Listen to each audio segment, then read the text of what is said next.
Hey, everyone. Welcome back to Quarantine Talks with Ray Mir and friends. But I'm thinking about changing the name because I think me, Guru, and Tito, we got something going on. So I'm just trying to stay consistent with that. But welcome back, everybody. Hope everybody's staying safe, staying inside, staying indoors. And I'm just here trying to bring, you know, just some at-home entertainment. It's not much. It's just a bunch of guys talking sports, and we're just trying to do, keep the positivity going and just keep everything moving and making sure that we're having a good time while we're inside. And I like watching TV. I like watching sports, but one thing I like better is talking to my friends and family about topics. I think a lot of these people have good opinions, so it's always good to hear from regular people because I like celebrities like everybody else, but I like the people. Like I said, I like my people more. So this is what this is about: bringing people that I know together, talking in a forum type of situation, and just telling our opinions about what's going on in sports. So I'm gonna bring in. I'm gonna have Juan and Guru on today, but first I'm gonna bring in Juan. Juan, I want you to just say what's up to the people. Tell them what's how you've been going, how you've been doing, and just stuff like that. So Juan, are you there? What up? What up? Yeah, I'm here, How you man. doing? How you doing? I'm doing as good as I can in these troubling times, Right, man. right. It's kind of it's it's weird. It's weird times. It's you have to go to the store differently and stuff like that. So we all just trying Yeah. to make sure our families are okay and stay safe and wash our hands and put our face masks on. So how's the coronavirus affecting you, if you don't mind me asking? Uh no, definitely, man. Well, working as best as I possibly can from home. The kids are at home as well and trying to get some virtual learning and getting them on a schedule and everything like that. Um, yeah, I mean, just trying to acclimate to the new norm of things not being normal. Just trying to. I was already a Mm-hmm. homebody, so it kind of feels somewhat normal, but going to the grocery store, like you said, going to the malls or anything like that, like just a little escapes here and there. You definitely, now is just staying home and trying to catch up on some binge watching, trying to catch up on some movies, rewatching movies, reading a lot. So just catching some good books, man. Okay, okay, cool. Thanks for that update. We're gonna bring in Guru next. Guru, are you there? I am here. How y'all doing out there? Yeah, I'm good, man. Thanks for being on the show today. We got you and Juan on the show tag teaming, which is pretty cool. So, how's the coronavirus and just COVID-19 and everything affecting your daily life, if you don't mind me asking? No, not at all. I mean, I just think, like Juan said, it's one of those things where you can catch up on movies and any other things that you have to do while we're all dealing with this. It's new for everyone. I don't think any of us have ever experienced anything like this in years. But just staying busy, watching a lot of Netflix, Yeah. doing some reading. Uh, just again, staying clean, keeping the hands clean, and I'm pretty much a homebody anyway, so it's kind of cool for me as far as work. I'm able to do what I do on the computer, so it's pretty good. It's pretty good, and it's good that we have a forum like this because I think that some people want to hear it. While we're quarantined, this is a good thing. Yeah. Yeah. I feel it. I got us all on the screen right now. I got me. We got Guru in the corner. So, our first topic, let's just hop right into it. John Jones, we know he got arrested a week ago for a DUI charge. And is John Jones actually hurting the UFC, getting in trouble so many times? Who wants to go first? Kick it off. Go ahead, It's Juan. I'll jump off, I'll man. Okay. jump off, man. Rainier, you know that I can actually say a lot about John Jones. To answer your question though, do I think he's hurting the UFC? No, not really. The UFC's always been about themselves. Has always been about the next man up, who's hot. who's winning, who's talking, who's doing this. I think it helps them a little bit, just putting them back on newsworthy. Even though Dana White's been pretty newsworthy in trying to make sure that 249 actually happens. But John Jones, I think, is actually hurting himself. I mean, as much as he continues to do it. But yeah, I mean, if you want to chime in, Guru. Yeah, I mean, I have to agree. I don't think he can hurt the sport. I agree there because the UFC is not Chicago boys, and it's always about next man's up. People like their gladiators a little rough around the edges, but I will say that he's hurting himself. It just seems like he's having issues. Seem like one thing after another. Whether it be the drugs or the alcohol. I believe this is the second DUI. So, if anything, this is going to be something that's really damaging him more so than the sport. I just hope he gets his act together. Man, the real question at this point is, can he get his act together? I think I'm a John Jones fan and a believer. I always tell people that's my cousin because and some people believe it. But anyway, I want to you root for John Jones so many times, and it's like every time he's back on top, he always slips up. And his UFC career is really built on him coming back from a non-sports related thing. Like he's always sat out like a year, 2 years, or whatever it may be. It's always either steroids, drugs, DUIs, hitting old ladies, whatever the case may be. It's just always something. It's like, how many times can the UFC really back him? And like you said, the UFC is filled with major, major characters, and that's what makes that's a big selling point for those guys, like Conor McGregor, Cowboy. They just all these characters, so it makes sense, and he does line up in that aspect. But they get in trouble with the law over and over and over and over again. It's like, and he's a champion,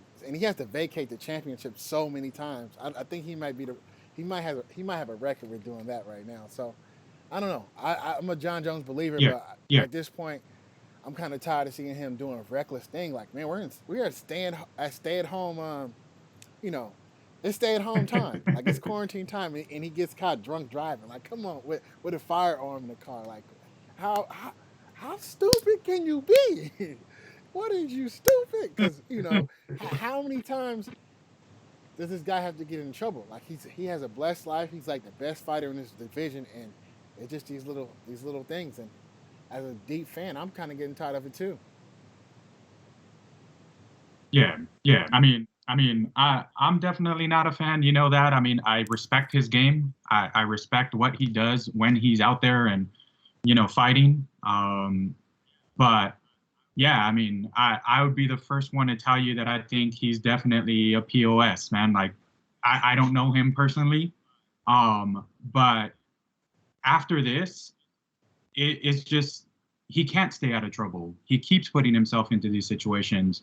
I just really hope he does get help. Like, I genuinely want to make sure, that that that he comes across somebody that just gives him the message, like, dude, like, get your act together.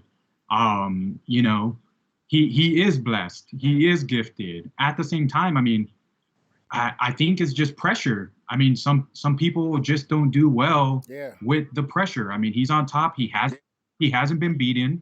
He's actually beaten himself. But at the same time, like, I was thinking about it, man, I think it's just overall pressure, not just UFC pressure, life pressure. It could be just his family, man, like his yeah, brothers. Both of them are champs. Both of them are champs. One of them's probably made more money than him, is hmm Chandler. It is all that pressure amounts to, maybe a cry for help, so to speak, even though he's, the top of his sport. But yeah, as much as I don't like him and as much as I don't know him, I just really hope he gets help, because it just seems it's more of a personal issue as opposed to anything yeah. else. I agree. I mean, I yeah, I agree. agree. I think that was a good, strong point. He does need help, and something. I don't know. Something has to happen.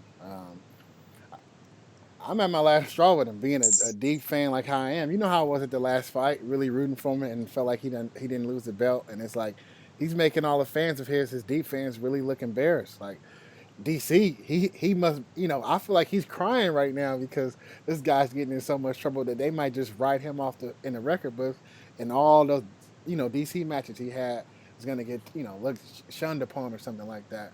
But we're gonna take a quick commercial break and then come back with our next topic. Yeah, yeah, stay put, stay put.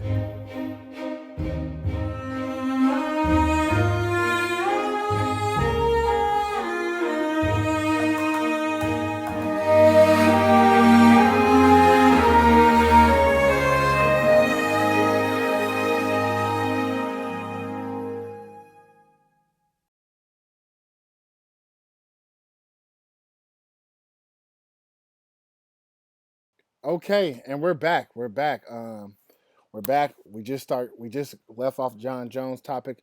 Now I want to move into my next topic. And right now it's the start of baseball season. It would have officially started last week. And it's just, what's going on with COVID-19 and all that. Everything is changing. So I just want to bring in a guy to talk about baseball. I have a general question. Um, what option does the MLB have at this point? Are are they going to extend the season past October, or will it be a shortened season? Just general thoughts. Go ahead, Guru. I think they've had strikes before they've had. where the season didn't start till later on. Mhm. Again, but this is a little bit different situation. We have a pandemic in front of us right now, and the likelihood that a season would start, let's just say uh, the ban was lifted and we were able to proceed with life as we know it in June. Okay. Well, then you could cut a third of the season off and you can still have your World Series. So that is a possibility.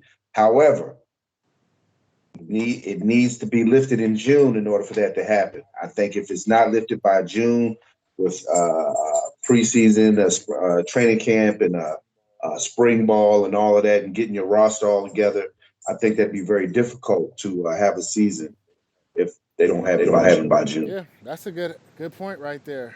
Juan, you want to piggyback off of that? Your opinions?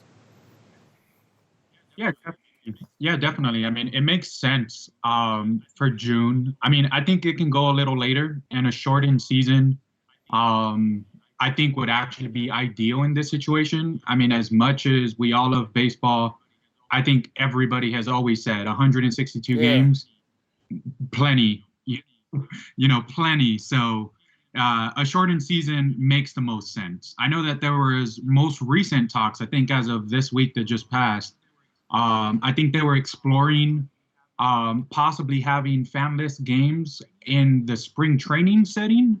So like Florida and Arizona, although, you know how the nation feels about Florida right now, but definitely, it definitely is one of those where they were trying to explore that option where it's like they wanted to maybe quarantine players in that like general area, and they have them all in where spring training sites are. But I think a lot of things have to happen in order for that to kind of go through, government, federal guidelines, everything like that. At the same time, I mean, I truly believe with COVID, man, I don't think we're ever going to go back to normal, at least not anytime soon. I mean, they can lift, and say, hey, go back to normal, or like, hey, no more shelter in place. But I think people are still going to be hesitant to go to these large crowds, large gatherings, everything like that. So it's like, I think the switch is definitely going to be towards in-home experience, maybe, filtering some funds into the video, content of what they're delivering to people. I mean, I think the NFL has actually started to see this, right? With cold, the winter stuff, like most people want to enjoy their home, games from the luxury of their home, in the warmth, in the big lazy boys, stuff like that. But yeah, I mean, a shortened season, I think, makes the most sense right now. Yeah, I can see that happening. The real question is if the person wins the World Series, would they have an asterisk next to it? Because baseball like giving those out. But I don't know. I think quick. We're gonna bring this up at the end, but you brought up an interesting point about how sports everything's might change. Like we're seeing in Europe, they had some soccer games. I mean, some football games with no fans. WrestleMania was today, the biggest sporting event in the world. sports entertainment. It was held today with no fans, and I always feel like fans bring that energy. How do you guys feel about like fanless sporting events? Family sporting Family events. no fans in the stands.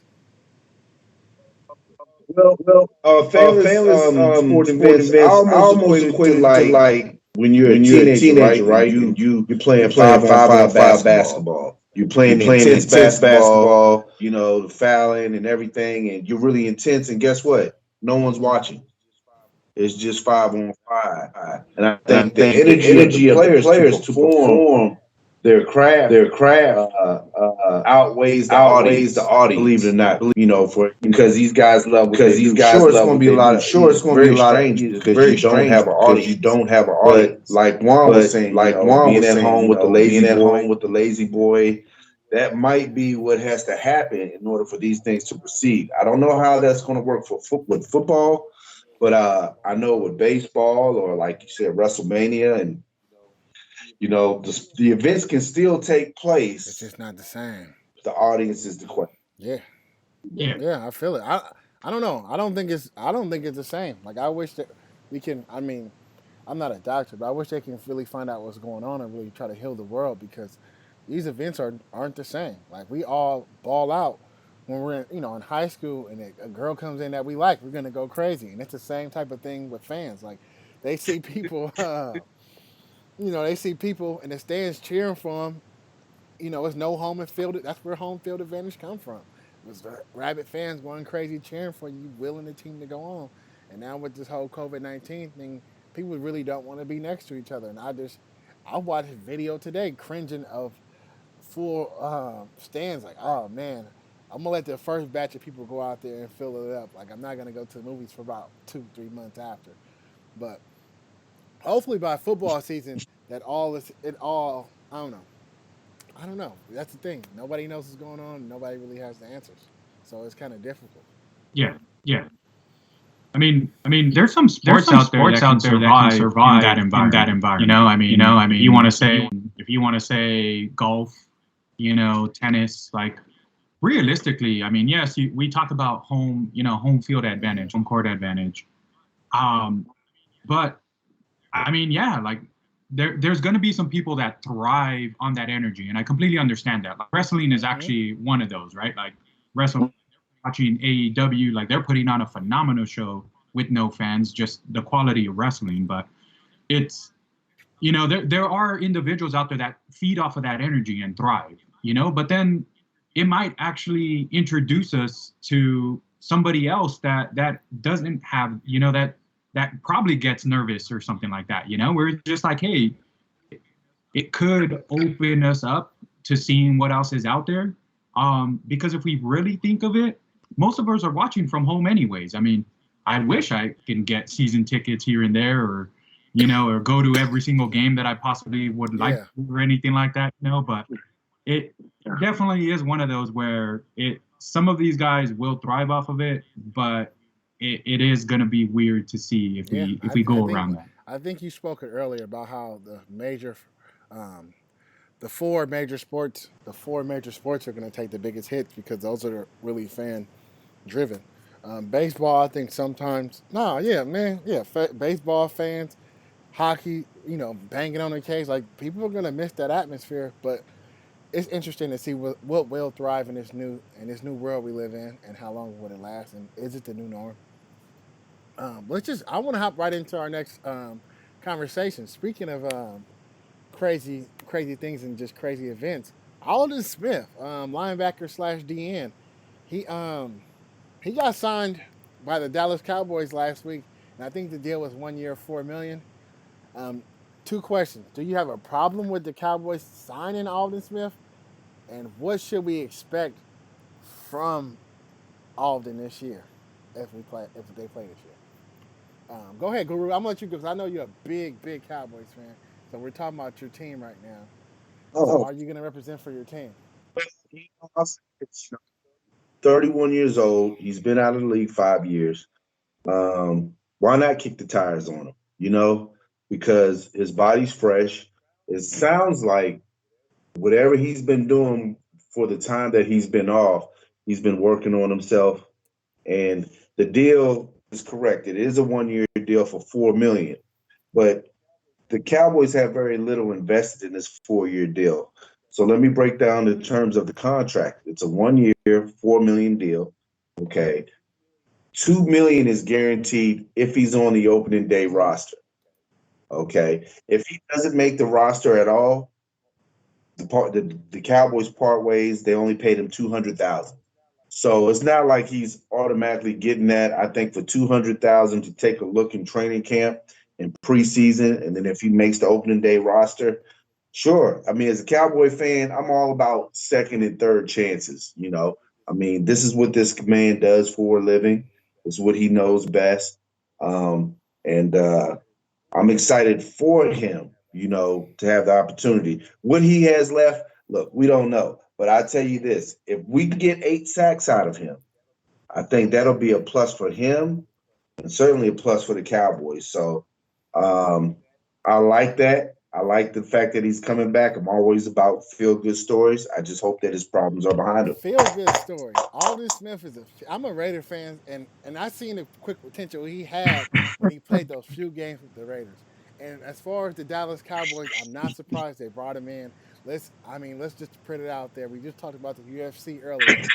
They re-signed him after all the stuff that he had and what he went through. So I'm not really surprised. I'm gonna let Juan go ahead. Juan, what is your thoughts on the whole Aldon Smith to the Cowboys situation? I mean, monetary, no risk. I think Guru said it best, where if they cut him, it's $200K. Monetary, smart deal. We talked about John Jones at the beginning of this. That's another, Aldon Smith, just foot in his mouth, always into trouble. He just couldn't get right. I mean, hopefully the time off, he got right.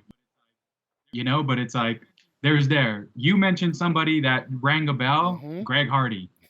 Just Cowboys have a history of doing this, of just, all right, I don't know if they want to go strategically after bad boys or controversial or anything. I mean, at this point, it wouldn't be surprised if they try and sign AB. It's just, yeah. but it's really monetary. There's no risk whatsoever. I personally think there's definitely some nice free agents sitting there that can help on that line, on that edge, if that's what they needed. But pretty weird pickup for me. That one came out of left field. I didn't hear no reports. I didn't see no inklings about this happening, and then bam, it's just instant news. And if it was one team to do it, it was the Raiders, and if it was another team that would do it, it would be the Cowboys. So I'm like you guys said, I'm not surprised, but I'm kind of surprised the Cowboys are putting all their attention into different places besides the one place I think they should have put their attention to first. And I don't really have them on the schedule, but I do have some comments coming in on Instagram, and they were saying about Dak Prescott. They were saying the Cowboys are doing everything else besides Dak Prescott. Oh, did I lose somebody? I think I lost somebody. Hold on. Let me see who I lost. But yeah, let's just continue. Dak Prescott. We talked about him. It seems like we talk about him in every single episode because every single episode and every single week that goes by, he is not signed. So, yeah. So, hey, Guru, your video went out. Press the video button. We can't see you. Guru, you still there? Yeah. Guru, press the video button. I can't see you. The viewers can't see you. It's only me and Juan on right now. Yeah. But anyway, let's go to quick commercial. We're gonna go to quick commercial, and then we're gonna come back right with some Cowboy news while we try to hook up Guru and fix him up.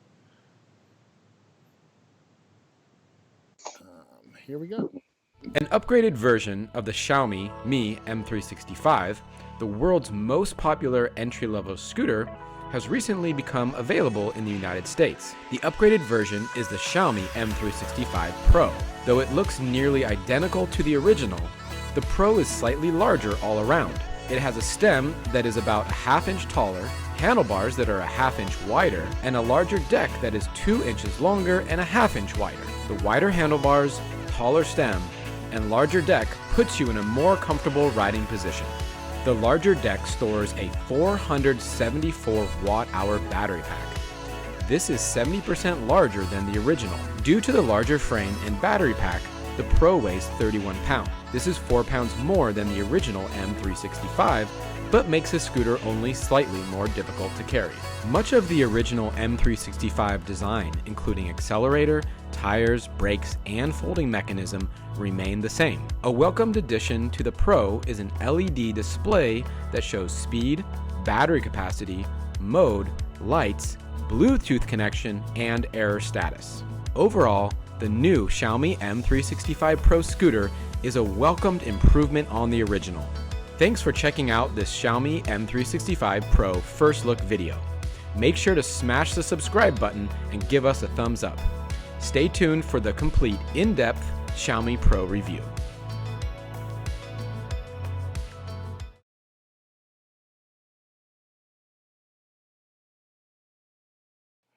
Welcome back. Welcome back. We're on the topic of Cowboys football right now. Guru's favorite subject.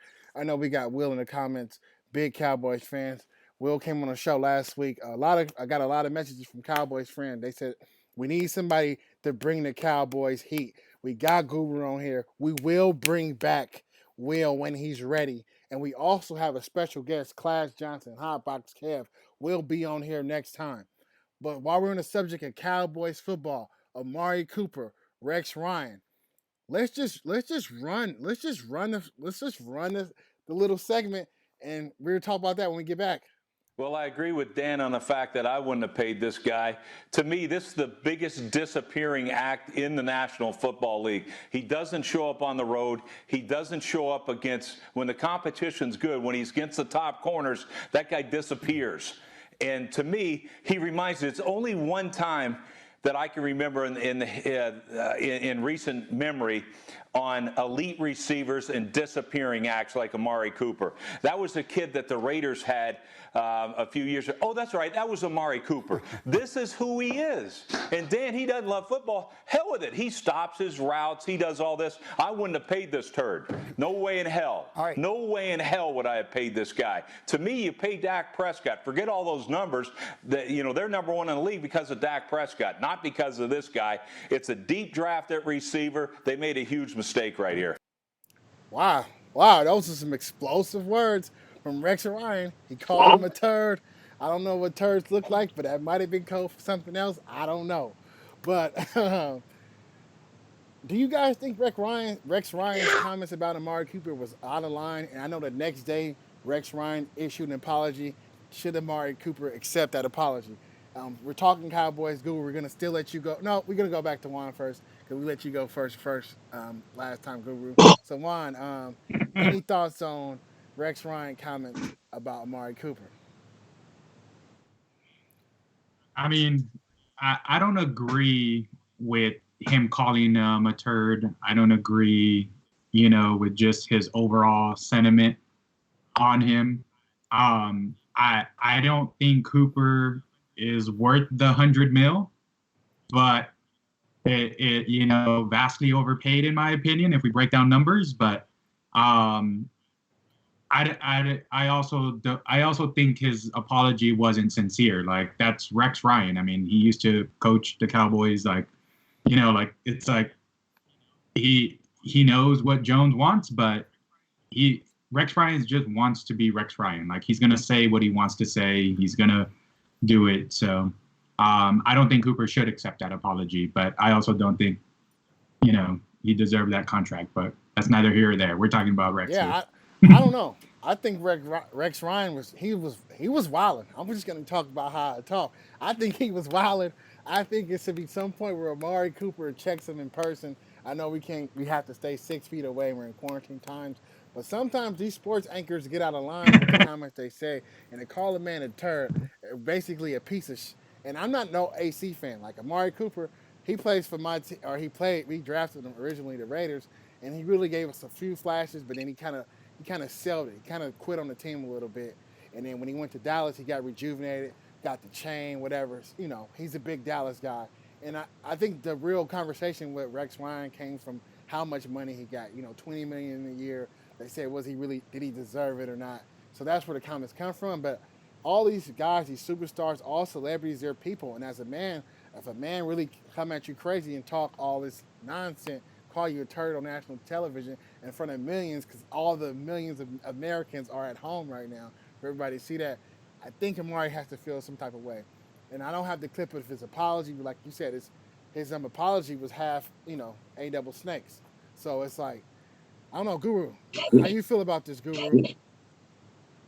Well, I mean, his apology is just what it is. His apology was a turd. I mean, he wasn't sincere about it. I mean, look, and Juan, it is fair to mention his contract because that statement derives from that, and Amari Cooper shouldn't accept his apology. I mean, you ever see the turd emoji on phones? I mean, that's pretty insulting. I don't think he looks like that.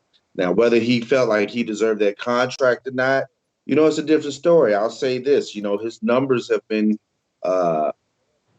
comparable to not the upper echelon, but what you want out of a receiver as your lead number one. Now, let's go to the contract. All right, it's a 5-year, $100 million deal. Keep in mind, he's 25 years old. The deal basically is a 2-year deal. It's a 5-year, 100, but basically they can get it out after 2 years. So for 2 years, we'll be able to see if he's worth $20 million, and it'll be up to him. Maybe he'll feel more comfortable that he had his money. We know he's a quiet person by nature to begin with. I think he has a tremendous upside. We have a new head coach. I expect big things out of him, and I expect him to earn his money. But back to Rex, look, this is how Rex talks. He comes from that Ryan tree like his father. They say things. He was out of line. I would not accept his apology. And the best way Amari can show him is on Sundays what he's made of. Point taken. Ryan, he's always made these outlandish comments. Like, I feel he's one of these guys who wants his broadcast career to get bigger, and he likes to do it with crazy little comments, like things he said about Mark Sanchez. After Mark Sanchez literally made him relevant by bringing the Jets to the playoffs, AFC Championship 3 times in a row, and of course, things happen, they didn't make it. Mark Sanchez might have fell off towards the end, and I think he didn't get a fair shake, but that could be another show. But for Rex Ryan to come out and talk about his own quarterback who really believed in him, just showed me what type of character Rex Ryan has, and I don't think he has that much. He's just he's just a jelly donut eating guy. I don't know. He just looked like that type of guy, man. Yeah, I can't really say no much positive things about him. He's a good defensive coach, but as far as commentating and the things he says about these NFL players are kind of outlandish sometimes. This is not the first person, but he called him a turd, and we all know what turd is a replacement for. So that's what made this one crazy. But it's basically Rex being Rex, double R. Yeah, that's it. The Cowboys are paying. They still paying everybody besides Dak Prescott, though. I keep wanting to go away from that, but that seems like something, like, because in his rant, in the part that he did say that I did agree with, they should have started off paying Dak Prescott and then paid everybody else. If you're gonna pay 2 people that might be mediocre, you pay one guy to put him in the top 5 of his category. Why not put the guy that's got you to all these playoffs? Not say all these playoff games, but make your team prominent, mainstay now, like the new age Cowboys. You should take care of that guy first. I don't know. Do we just want to talk quickly what you guys think is going on with the contract situation with Dak Prescott and the Cowboys? I would say very quick. Like, look, I think all of us have an understanding that Dak needs to get paid.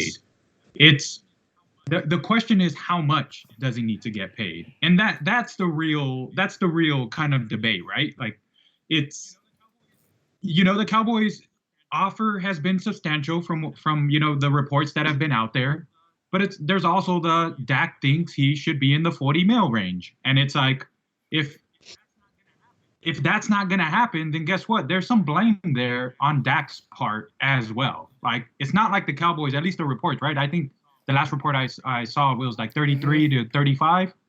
It's like it's not that far apart. I mean, if they can meet in the middle, whatever, right? We're not negotiating, but it's like there's some blame here on Dak's part of being like, look, like he just wants to be the highest paid, wants to get his bag and run with it.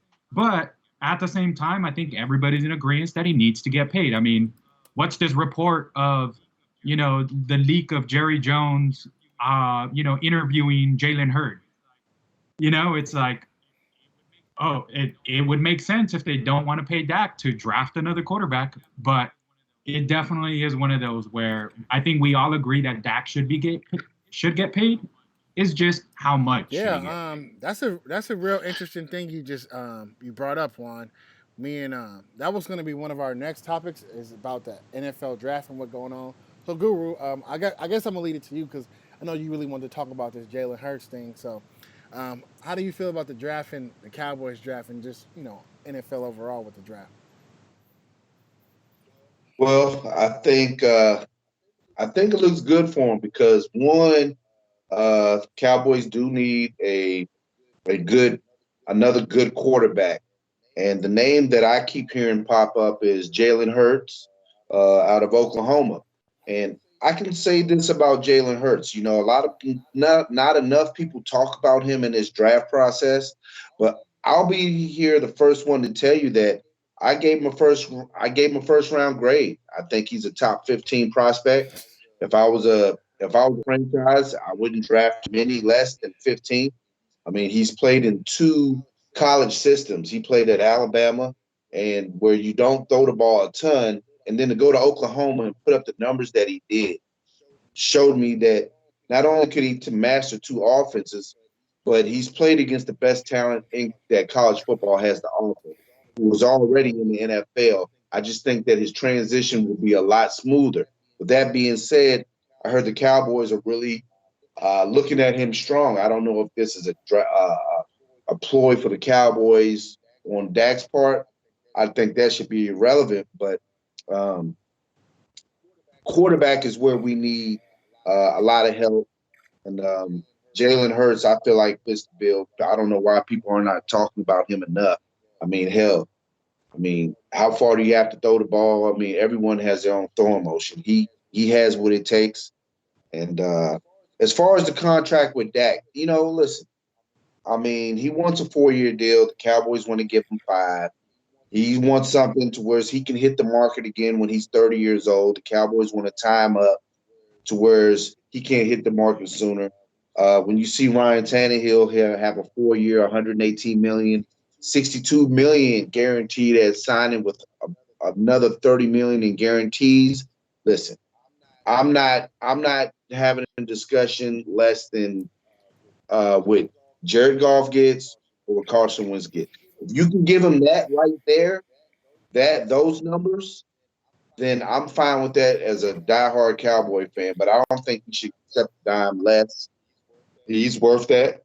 He knows that the salary cap is further and further. It's $35 million, like nothing. So pay him, and let's get the show on the road. Yeah. I agree. I'm gonna look at some of the comments on YouTube and see what people are talking about. Somebody wants us to talk about the NBA. We got one comment from a Thiago Naganga, Romo.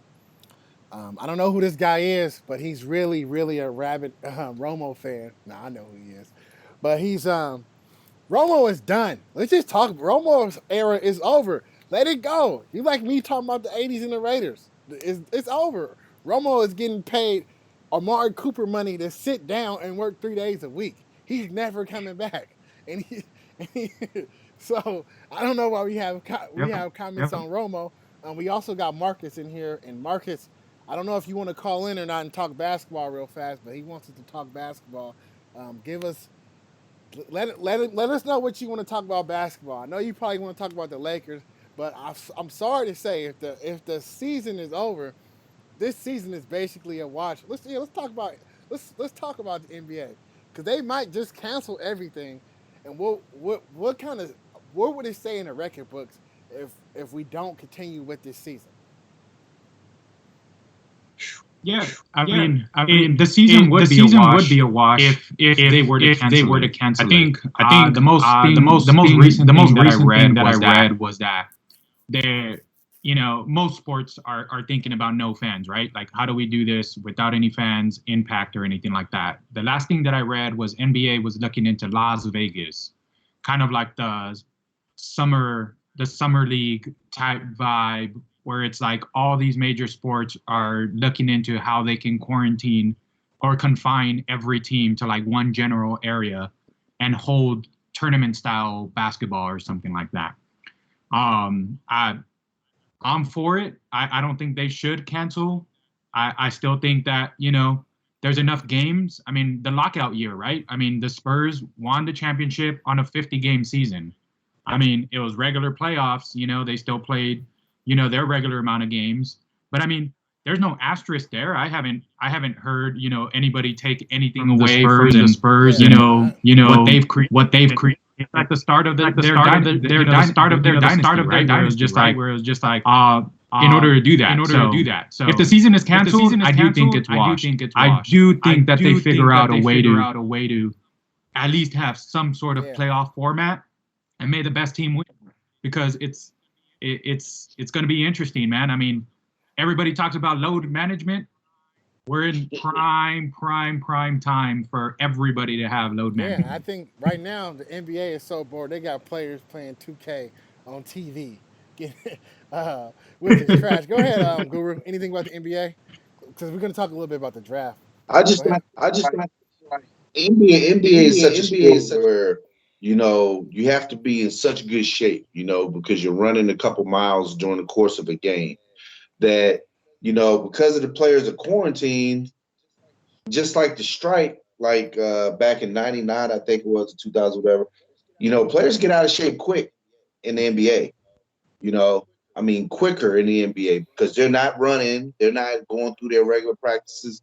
So I don't know what they do. It's going to be interesting to see how they proceed. Yeah, pretty interesting. I know that one thing with NCAA being canceled as well, the draft is coming up. Well, it's not coming up, but once the NBA season starts, or when it resumes and it goes to the championships and all that, how do they gauge these upcoming these 2020 class draftees when they didn't really have a full season? Like I said, the first episode, those bubble players, not the lottery pick guys, but the guys in the later round, they're going to suffer the most because they didn't have the tournament to really show out and put themselves in the forefront. Yeah, the NBA is actually a little bit easier to do something like this. There's only two rounds, right? And it's like most of the second rounders, I mean, maybe even some of your first rounders are going to start G League anyways. So it's a little bit easier for the NBA to actually do this. The other reason that I think it's a little bit easier is all these one and done, right? Like there was already talks. Let's go back to drafting high school kids. So it's like, you already know, like right now, I think projected number one, LaMelo. So it's like, Edwards and the dude that went to what's his name? James Wiseman, I think, something like that. He went to Memphis, maybe. Yeah. I think they're, even those, right? The NCAA, they're all one and done guys, right? They're all just like, okay, they need to do their time and hit their 1 year and get them onto a squad. So it's like, I think it would be a little bit easier. It's still what hurts, it's like, I mean, I'm gonna throw out a name and it's probably gonna be controversial, but I remember this NCAA tournament like no other. Dwayne Wade and what he did on that NCAA run with Marquette just skyrocketed him into that top, and it's like that the guys like that are the ones that are gonna be missing out of a long tournament. And it's like you're going to find that one diamond in the rough to actually say, this is a wrap. I mean, who's this year's guy from Memphis, John Morant. You know, like Yep, it's like he had that gnarly run in NCAA tournament, you know, and it's just like you're gonna miss those diamonds, man. Where it's just like these guys are ballers, and let's go ahead and do it. The major staples, we're surrounded by one and dones. I think the NBA can still hold the draft, can still do it, but it's finding those diamonds that I think it would be a little bit difficult. Yeah. Lou, you got any last word before I go to our last topic? Yeah. I mean, I just want to second what Juan was saying is just that, like, you're going to miss those certain players, maybe from smaller schools, who get to showcase their talent on the big stage, like such as the NCAA tournament, won't be able to. But one thing is, like, they're a little bit backed up, but the thing is, the cream, will always rise to the top, right? You got 10 people on the court, you're able to evaluate a lot easier and see, who belongs on the court and who doesn't. But Yeah. So let's just go into our last topic. And this is this is not normally what we talk about. Or this is like I'm just throwing this out there. Um, NFL wide receivers. Who's your Guru? I lost Guru. I lost Guru again. No. Hold on, I have everybody. them. You have him. Let me. He lost again on mine. Let me try again. Let me get Guru back, everyone. We have to get Guru back in here. We need to get Guru back on live, on YouTube Live, April 5th. Let's stick with me. I'm gonna run a quick little commercial. I'm gonna hang up and get Guru back in here, and then we gonna go to our last subject. I see you guys in the comments. Let's just go to a comment question real fast. Marcus is saying LaMelo is not the number one prospect in the NBA draft. Class Johnson is here. I see you, Class. We're gonna get you on next time. Wiseman better. The Warriors better draft Wiseman. I hope so. I think we need something, and I think the Warriors need something. But we're gonna go to a quick commercial break. 1 minute. We'll be back to wrap it up. Stick with us. Hey, what's up? This is Mark Cheatham, personal trainer out here in Oakland, California. I've been a personal trainer for about 9 years now, working with everyone from high elite level athletes to your everyday person that's trying to get a better, healthier lifestyle going. The reason why I became a trainer because I was once that person struggling, trying to figure it out for myself and not being confident about the person that I was. I became a trainer because I want to help other people feel confident about themselves and take their bodies to the next level. Not only just physically, mentally, and teaching that fitness is a part of your life. You know, it should be a part of your everyday lifestyle, like how you get up and take a shower and do your hair. You should be training your body as well and your mind. When your body is in shape, you take care of your body, your mental's in shape. It makes you feel more confident, you have more clarity throughout your day. So if you're looking to transform your body, live a healthier lifestyle, make fitness a part of your everyday life, then go ahead and contact me. I'll be more than happy to work with you and help you take your body to the next level. Let's get this work, baby.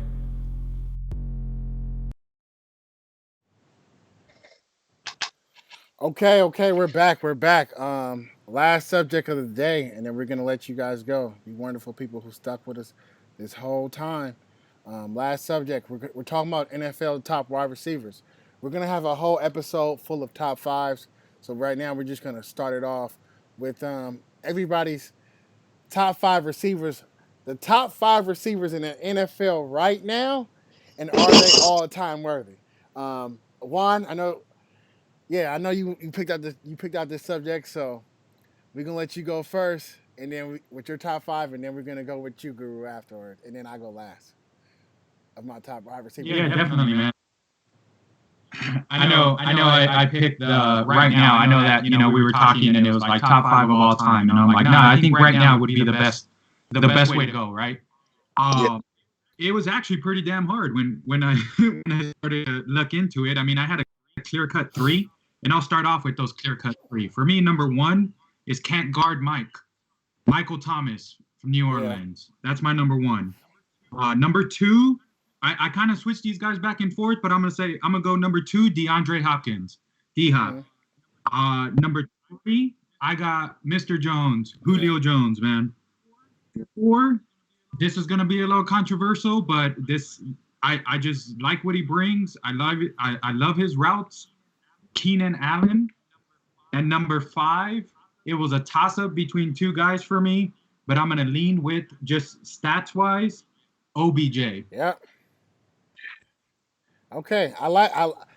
that one. Cool. So can you give us another recap one more time from 5-1? It's Mhm.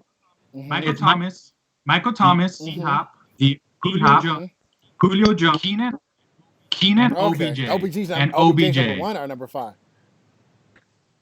Number 5. Okay. Number 5. I like that. That's it. Michael Thomas is number 1. Michael Thomas is number 1, man. If we're talking about who has the potential to be an all-time great receiver, it's Michael Thomas. I mean, I know that Breeze is there. Michael Thomas, the only knock that he has that I would love to see him get more touchdowns. I mean, for right now, he's only averaging 8 touchdowns in his career season. That guy, his numbers are too ridiculous for him not to be putting it in the end zone. But that shows you that he's the workhorse of that actual team. He's better than a running back in that situation, even though they got good old Alvin Kamara there. But number one is Okay, Michael Thomas. Cool. Your top 5 receivers right now. Go. Okay, top 5. Number 1, I have Michael Thomas, just a beast. Number 2, I have Julio Jones. That's who he's Mr. Consistent. Number 3, I have DeAndre Hopkins. I think he's pretty good. Number 4 would be kind of controversial. I know he's kind of resting right now, but I'd put AB there. Because I feel like he'll be back, and when he is, he'll be in the mix. And number 5, I chose Mr. Arthur Juan Brown, otherwise known as AJ Brown of the Tennessee Titans. He's a big reason that they got to the championship game. I've been watching the NFL a long time. He reminds me of a young Michael Irvin. He's big. He can take his short on the slant and take it to the house. He has a big body and just can really dominate cornerbacks with his size and speed. So that's my top 5. Yeah, you guys have some real solid top 5s. I'm not gonna lie. I like everybody you picked. I'm gonna pull up my list. Number 1, I'm gonna go with Julio still. Until he doesn't get in the touchdown, he doesn't get that many touchdowns. But I'm putting that on Matt Ryan. Matt Ryan, we need to start talking about how Matt Ryan is trash now. And I don't know why that's not talked more about on sports shows and everything else, but Matt Ryan is really bad. He is a really bad quarterback now. He ever since, what's Mike Shanahan? No, what's the Shanahan's name? Kyle Shanahan, yeah. Once he left, it was over for him. So Julio's number 1. I'm going D-Hop number 2. I don't know what Bill O'Brien is doing, but D-Hop is a number 1 receiver every single year. A guy who doesn't, he doesn't really complain. I lost one, but it's fine. We got him in there. And then my third person, I don't know how you guys didn't pick these people. Hold on, let me try to get Juan back in here. Dang it. How did the feed for Juan cut out? You can still see me? Okay, then that's cool. If you can see me, then we're still good. Let me just bring you back in. Let's see. Let me try to bring you back in real fast on my computer. For some reason, cut out. Sorry, everybody.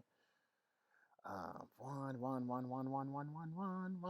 What was that? Number 4 or number 3? Did I say Mike Evans already? Yeah, Mike Evans. I don't know. He's consistently good every single year. Yeah, it's not working. So I don't know how you guys are missing him, but I think Mike Evans for sure. He's top talent. And then for my number 4 person, I got OBJ. I'm not gonna lie. OBJ to me, I feel like he had an off year, but if there's one guy who has never had any good quarterback play in his career, it's OBJ, and he's still transcended. Like, he does his job. Like, people give him a lot of slack for being like a diva or whatnot, but he plays hard. Like, a lot of people, that's not people don't think that's a trait that he should have, but that's real passion. Like, some receivers are crazy and they kind of don't really back it up, but he goes out there and try to play amongst with all the antics and stuff like that. I think he could cut it back a little bit, but I think OBJ and my last one is Mike Thomas. I'm not a real big fan of him. I'm not gonna lie. He's like you would never guess he'll be that dominant. He's a smaller guy. Have you ever heard him talk? That is some of the weirdest. That's one of the Yeah, funniest. I'm not gonna knock him for the way he He talks, talks man. real. But yeah, Come I mean, on, Mike Tyson.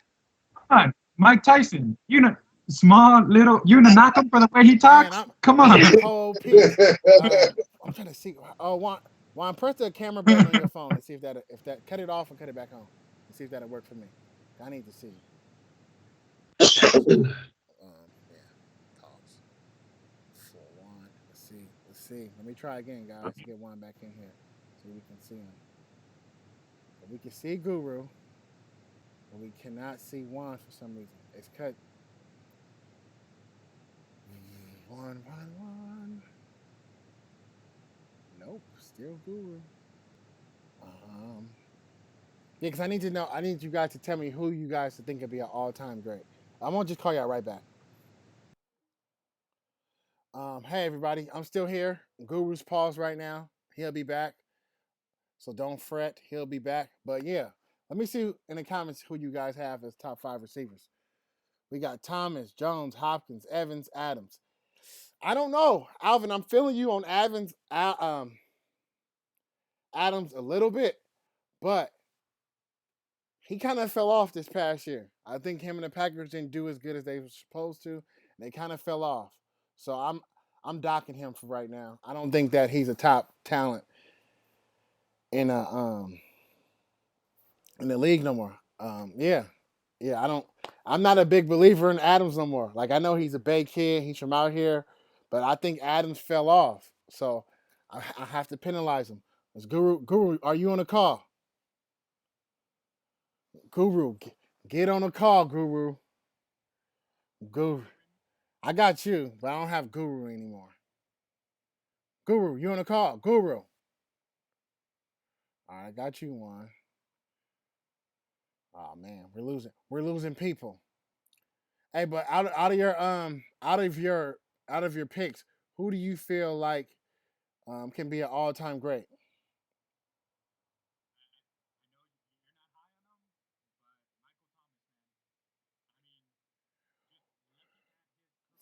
Average right now. I mean, I know that he has Breeze, and I won't knock him for that, but he's averaging 117 catches, 1,300 yards, and 8 touchdowns. I mean, I want to see him get more TDs, but consistent 100 receptions, 1,300 yards, and he's only played, I believe, five seasons.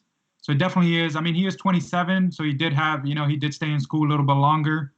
But I think he can remain very, very consistent.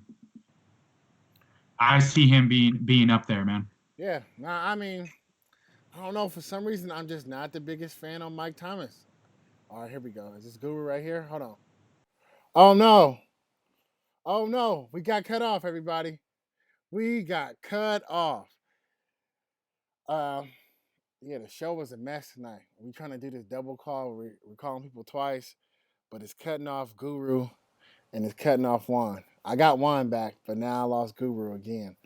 Let me try to call Guru back one more time. I'm gonna hang up the call too as well, Juan. All right. But yeah, Mike Thomas, man, I don't know. I'm not a big fan of that guy. I feel like he has potential, but I feel like he's kind of how can I say this? I kind of feel like he's a system wide receiver. Like, a lot of things happen in New Orleans for a lot of receivers to do right.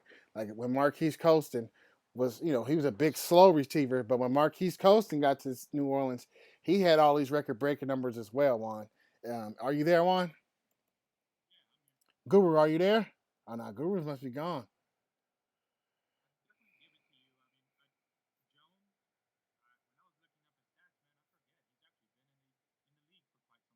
Mm-hmm. Seasons. I think this would be his 10th. So he's definitely there. I mean, I think you're right. I mean, look, Cooks, when Brandon Cooks was in New Orleans, he was doing his thing. But I like Michael Thomas is what he brings to it. It's that inside. He has every aspect of the game he actually hits, man. Like if you want a guaranteed. He has close to shades with DeAndre Hopkins as well. Mm-hmm. But I just see Michael Thomas as being that one guy. I actually see him staying with New Orleans for a good amount of time as well. I kind of peg him, at least in my head, as the next Larry Fitzgerald. Just consistent, just working and doing his thing. But then again, now you have D-Hop over with Fitzgerald, so it's going to be interesting what he takes away from there and what he does. Kyler Murray, you know. But yeah, man, I mean, hey, this year receivers are getting paid, right? I mean, it seems like all the money is definitely going in that realm. So that's why I kind of wanted to start it off with, let's talk about what the receivers that are actually there, and see, you know, have that debate. Yeah. Yeah, I guess I don't see how none of you guys have Mike Evans up there. He consistently, with bad quarterback play, no matter who's the quarterback, if it's Fitzpatrick, if it's Jameis Winston, now he has Tom Brady. Excuse me, and he had another guy who was serving on his team 1,000 yards, and it's like he's the consistent piece of that whole team. He definitely is. I don't want to see a guy be overshadowed. Mm-hmm. You know, like if you're the number one, everybody knows you're the number one. And it's like last year in Tampa, I mean, everybody knows Mike Evans is a beast. I mean, I draft him every single year. Like that guy is definitely a guy a workhorse, reliable. But to me, Godwin came out of nowhere, like just definitely stepped up, was more of the slot guy, was more of the go-to at the very end. Like the majority of Evans was because he's big, was those big deep threats. You know, he definitely had those. He was never really a go-to in the red zone type situation. It was actually Godwin that was getting those actual hits every single time. I mean, it could be a Jameis thing. I think TB is going to have a field day with both of those receivers, but I do see Evans' talent. Thinking on it, you probably talked me into taking Keenan Allen off of my top 5 and swinging him in there. Yeah, I don't know. I think we could, if we pull up Evans' career work in the NFL, he's arguably the best NFL receiver. Let's just first year 1,000 yards, second year 1,200 yards, third year 1,300 yards, fourth year 1,000 yards, fifth year 1,500 yards. The last year, his off year, 1,100 yards. I don't know. I don't understand how people keep slipping on him. I think it's where he's playing at, who his quarterback is. People rank him like so low, and I don't see how. Yeah. Yeah, and it's like when I was doing this, man, I was pulling out some of the greats out there. So it's like, okay, I think I remember you saying you weren't high on Calvin Johnson, Megatron. Yeah, I said that before. I don't know how. If I stand behind that, but go ahead. So is he a Hall of Famer? I don't know if he's got elected yet. I mean, I know that he's 5 years removed. Maybe next season that he gets eligibility or something like that. Mm-hmm. But do you consider him a Hall of Famer? I was pulling up his numbers, and he was averaging in his career. He only played 9 seasons, mind you. Retired kind of early, 9 seasons, left on his terms, right? But he averaged 81 catches a year, 1,300 yards, and 9 TDs. That staggering number, 1,300 yards of average, is pretty fucking ridiculous. Yeah. Sorry for that. But if we're going, so Moss is a great, right? Yep. You know, we agree that Moss is a great. Yeah. Yeah, he is. So Moss's number, 14 years. He averaged 70 catches, 1,100 yards, and the one stat that just throws him over the top over most receivers, I wouldn't say all, 11 TDs he averaged the season. Double digits every single season. 14 years, double digits. So the yardage receptions, I mean, if that means anything, longevity, they're definitely there, man. Yeah, I mean, I feel it. As far as all-time receivers who could be in that upper echelon that we named, in all honesty, until I see something that's different, none of these guys, they're not cracking the top 5.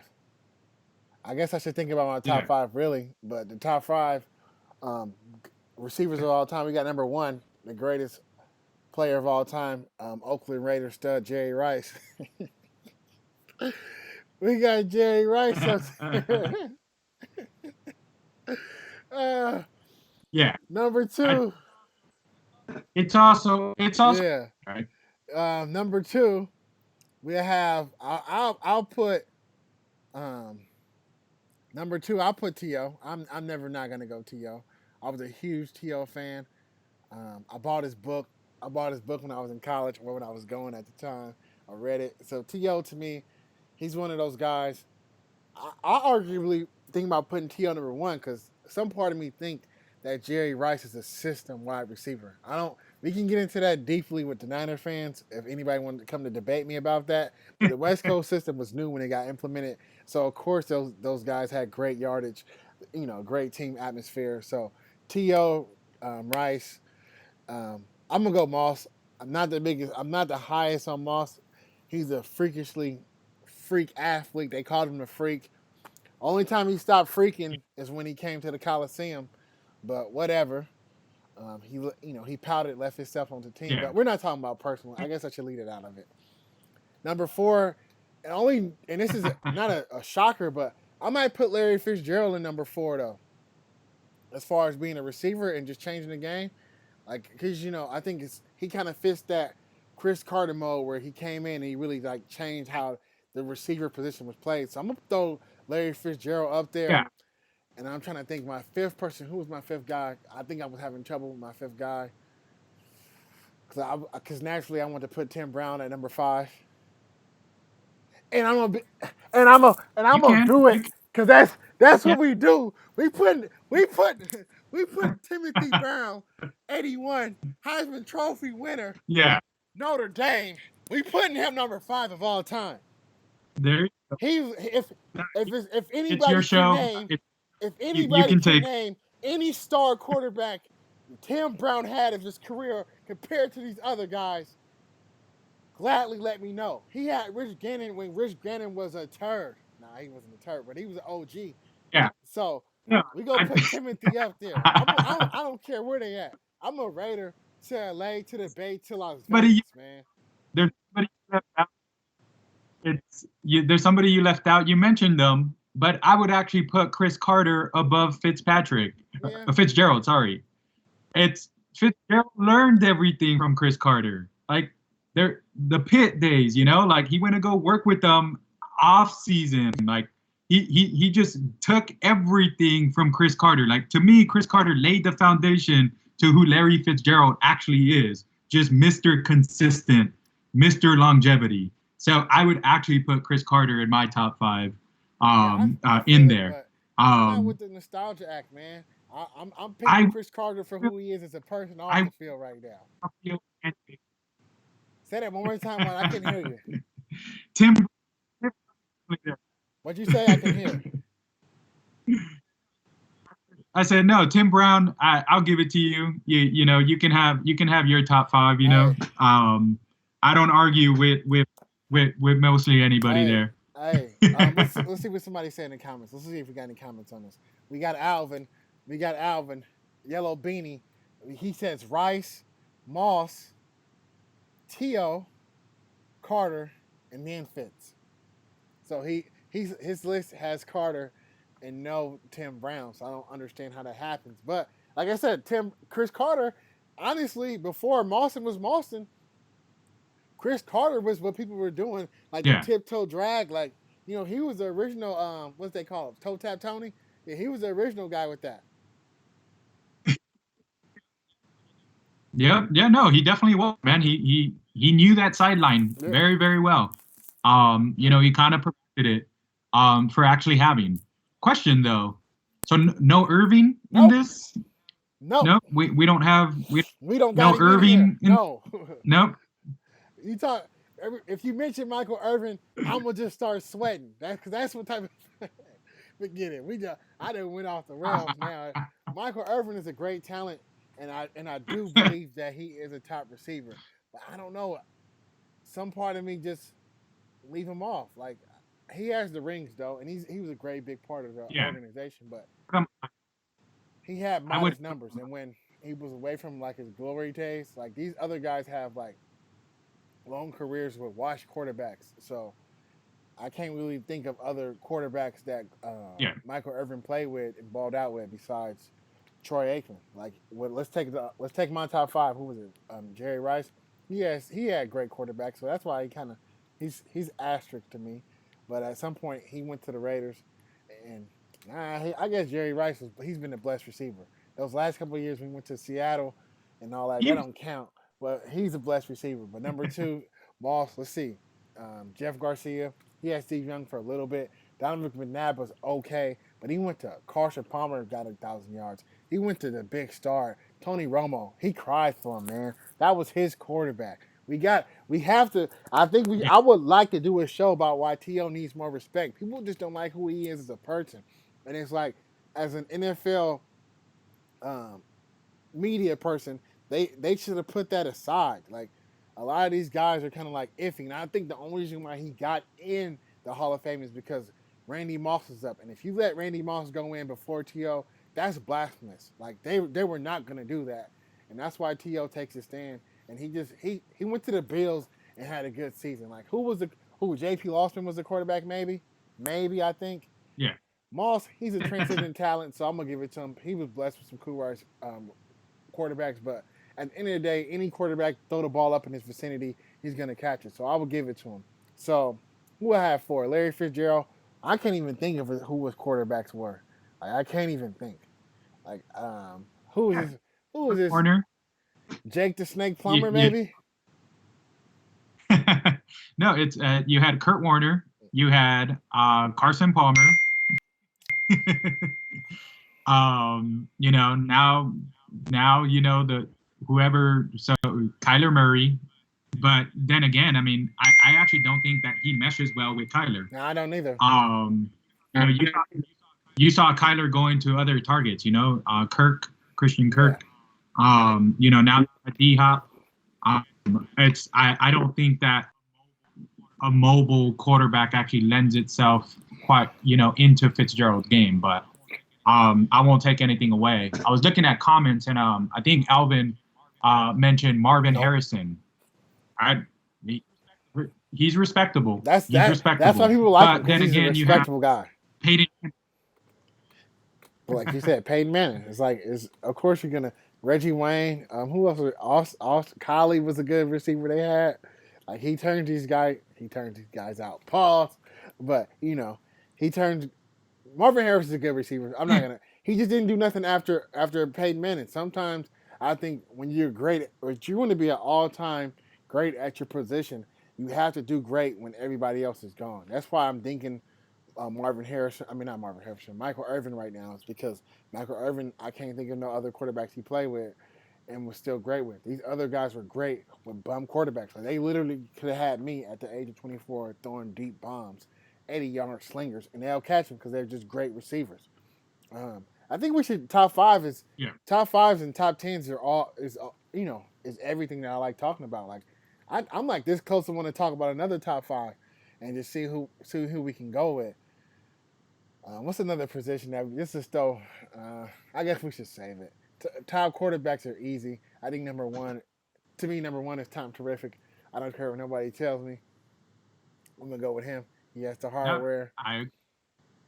But AB, we got another comment from Alvin saying AB top 5 receiver of all time.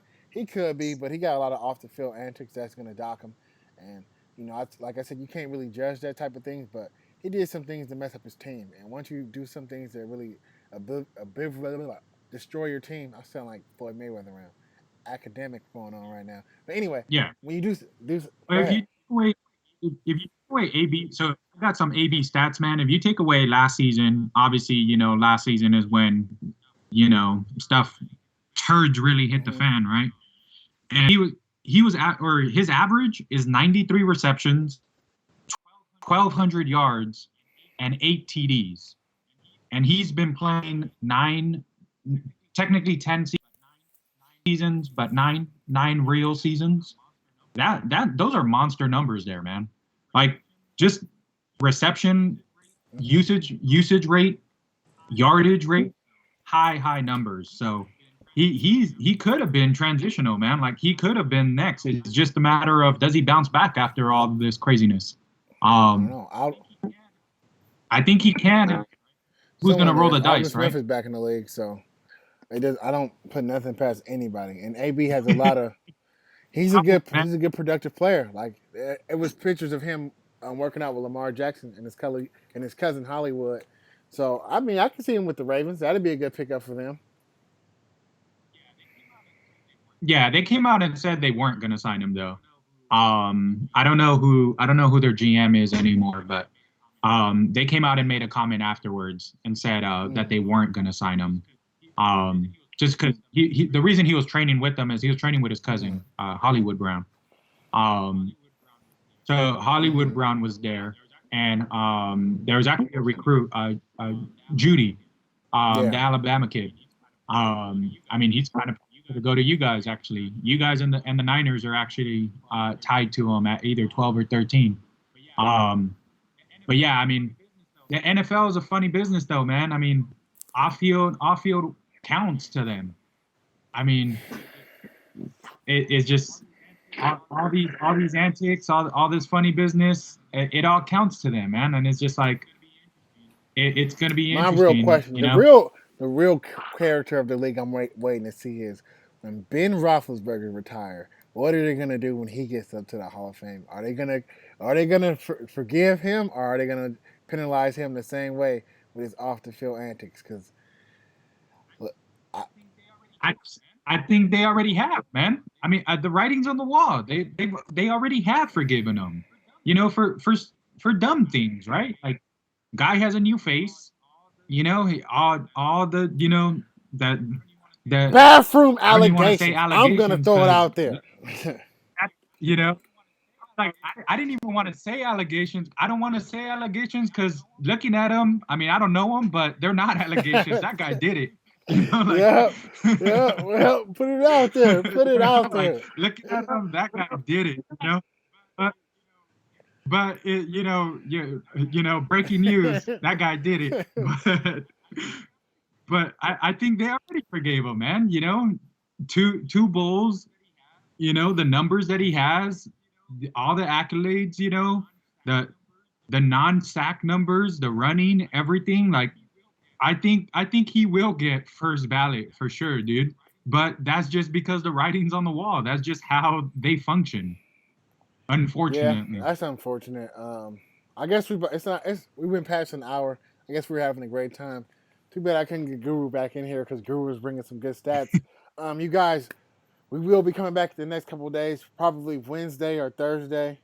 I mean, yeah, Wednesday or Thursday. We can possibly do it tomorrow, but Wednesday and Thursday are days that I peg to do all the, it's not that much, but it takes some time to put this stuff together.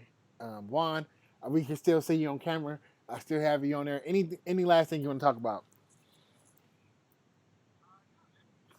No, man. Just thanks. Guru, definitely awesome. It's great just to talk shop. All sports in general. I mean, I wish we had some more hockey fans in here. I mean, I'm a diehard hockey fan. But yeah, man. I mean, I just love talking shop, man. So thanks for the opportunity, problem, man. Juan, I always appreciate you in life, and I always appreciate you when you come on here. Till next time. Thank you, Juan. Thank you. All right, everybody. That's it. My last words. I'm gonna just ramble for like 1 minute. It's still Corona time, COVID-19. I would just want to encourage everybody to stay safe, stay inside. I know it seems simple to go around like people that you're comfortable with, hang out, work out, do some in-home exercise in small parties, small get-togethers. But people in our communities are really suffering from it. Like, the numbers are coming out. that people in the black and brown communities are getting hit the hardest. And I don't know, medical field really never really took the time to care about us that much. So let's try to care about ourselves and stay safe so nothing doesn't happen so we don't have to need medical care. Because trust me, I'm one of those guys who's an at-risk person. I got a call from my doctor about, I got some lung history. So I'm kind of one of those people who's trying to, stay free and watch where I go around. Like, look, I don't even have a cut because I'm trying to stay safe. So, stay safe. Thanks for joining me. Please hit me up, ping me, text me, hit me on Instagram, Facebook at Raymir. Same as the YouTube. I need y'all to like this video, like it, share it.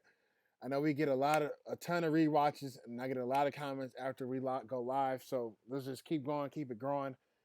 Keep it growing. I know I fell off last week, but I had to do some work to where I kind of got busy. Once again, thank you guys. I see you next time, and I'm out.